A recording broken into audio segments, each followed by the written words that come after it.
Now, the deadline is fast approaching in Washington for the fiscal cliff and its potentially devastating effect on the U.S. economy. Congress has only a couple more weeks in session this year, so there is not much time for both sides to come to an agreement.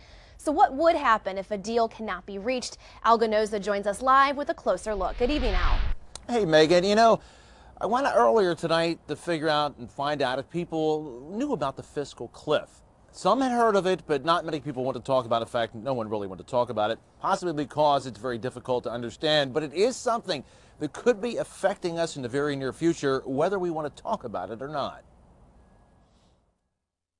The much-dreaded fiscal cliff. Could it be just political posturing or news hype? You know how we are. No, it's a huge concern. It's a huge concern because our debt is a huge concern. I deal with people every day who are concerned with what's going to happen tomorrow. What is the fiscal cliff? If Congress does not act by the end of the year, $650 billion in spending cuts and tax hikes go into effect in January. That will affect every American taxpayer. The Americans, we just keep going forward and have faith in the next day, but we hope the House and the Senate really start working together because that's where we really need the help.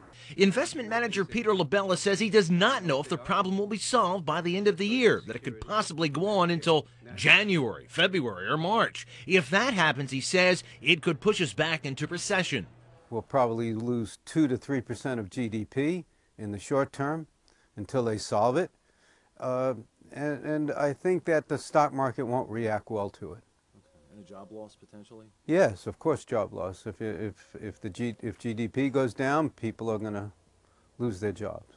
LaBella says that if Congress does reach a deal, the stock market will rally. In the meantime, can Joe investor or Rita resident do anything to protect themselves? No, I think the normal person might have some cash on the sideline to look for opportunity.